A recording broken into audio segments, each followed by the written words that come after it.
Hello दोस्तों, आप सुन रहे हैं डर और खौफ से भरी हॉरर स्टोरी फियर फैक्ट के साथ, जहां हर कदम पर आपकी सांसें थम जाएंगी और दिल दहल उठेगा।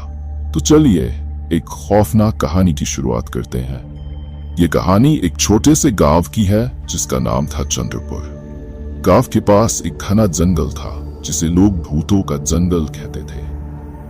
गांव के बुजुर्गों के अनुसार उस जंगल में एक बूढ़ी औरत की आत्मा भटकती थी जो रात में गांव के लोगों को डरावने सपनों और डरावनी घटनाओं से परेशान करती थी। लोग उसे चुड़ैल कहते थे और उसकी दहशत ने गांव के हर घर में भय का साया फैला रखा था। रात के समय जंगल के पास कोई भी नहीं जाता था क्योंकि एक बार जो गया वह कभी सही सलामत वापस नहीं लौटा। गांव में मोहन नाम का एक युवक था जो निडर और साहसी था। भूत प्रेत की कहानियों को वह महज अंधविश्वास मानता था। उसे विश्वास था कि गांव वालों की ये सारी बातें सिर्फ मनगढ़ंत कहानियां हैं। एक दिन उसने ठान लिया कि वह खुद जंगल में जाकर इस रहस्य का पर्दाफाश करेगा और चुड़ैल की सच्चाई सामने लाएगा। एक रात जब आसमान में चांद की रोशनी भयानक रूप से चमक रही थी और गांव की गलियां सन्नाटे में डूबी हुई थीं, मोहन ने जंगल जाने का फैसला किया।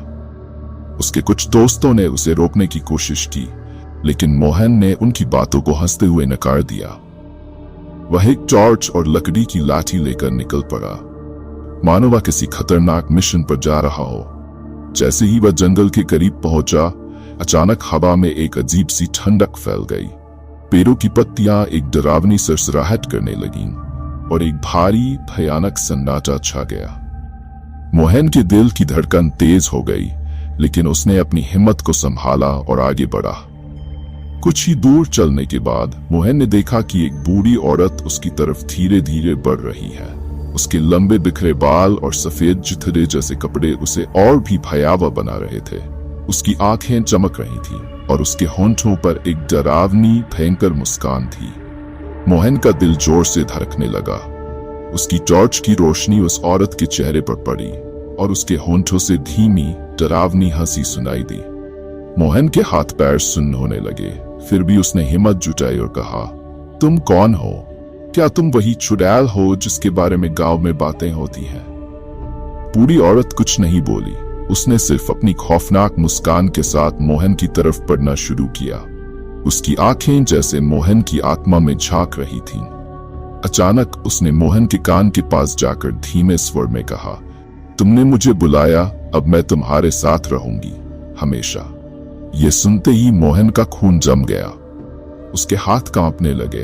उसने अपनी लाठी से उस औरत पर वार करना चाहा, लेकिन उसकी लाठी बीच हवा में रुक गई। औरत अचानक गायब हो गई और मोहन को चारों ओर से अजीब डरावनी आवाजें सुनाई देने लगीं। पेड़ों की शाखाएं अचानक से मोहन के रास्ते में आकर उसे रोकने लगीं, मानो जंगल उसे जकड़ रहा हो। वह जितना भागने की कोशिश करता, जंगल उतना ही उसे अंदर खींचता जा रहा था। फिर अचानक से मोहन को महसूस हुआ कि वह रास्ता भटक चुका है। घबराहट से उसकी सांसें तेज हो गई। उसे लगा जैसे कोई उसके पीछे चल रहा हो। जब वह मुड़ा तो वही बूढ़ी औरत फिर से उसके सामने खड़ी थी, लेकिन अब उसका चेहरा और भी भयानक हो चुका था। उसकी आंखें अब खून की तरह लाल थीं और चेहरा विकृत हो चुका था। उसने डरावनी हंसी के साथ मोहन की ओर अपना हाथ बढ़ाया। मोहन ने भागने की कोशिश की, लेकिन उसके पैर जैसे जमीन से चिपक गए थे। चुड़ैल ने उसे पकड़ लिया और उसके कंधों पर अपने बर्फ जैसे ठंडे हाथ रख दिए। मोहन की आंखों के सामने अंधेरा छाने लगा। उसे ऐसा लगा जैसे उसकी सारी ऊर्जा, उसकी सारी जिंदगी उस चुड़ैल ने छीन ली हो। उसने अपनी पूरी ताकत से चीखने की कोशिश की, लेकिन उसकी आवाज गले में ही दबकर रह गई। अगली सुबह गांव वाले मोहन को जंगल के किनारे बेहोश पड़े हुए पाए। उसके चेहरे पर गहरी दहशत और आंखों में एक भयंकर डरावनी चमक थी। जब वह होश में आया तो उसकी हालत ऐसी थी कि वह कुछ भी बोल नहीं पा रहा था। मोहन जो कभी निडर था, अब हर छोटी सी आवाज से कांपने लगा था। कुछ ही दिनों बाद मोहन ने गांव छोड़ दिया और फिर कभी वापस नहीं आया। लेकिन उसकी कहानी ने गांव में हमेशा के लिए डर की एक नई छाया फैला दी।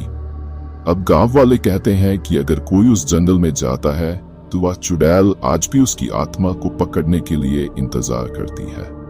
और इस डरावनी घटना के बाद से कोई भी उस भूतों के जंगल की तरफ जाने की हिम्मत नहीं करता। आज की खौफनाक स्टोरी को हम यहीं समाप्त करते हैं। अगर आपके साथ भी कोई डरावनी या भयावह घटना हुई हो तो आप हमारी इंस्टा आईडी पर जरूर शेयर करें। तब तक चैनल को सब्सक्राइब करना ना भूलें। धन्यवाद।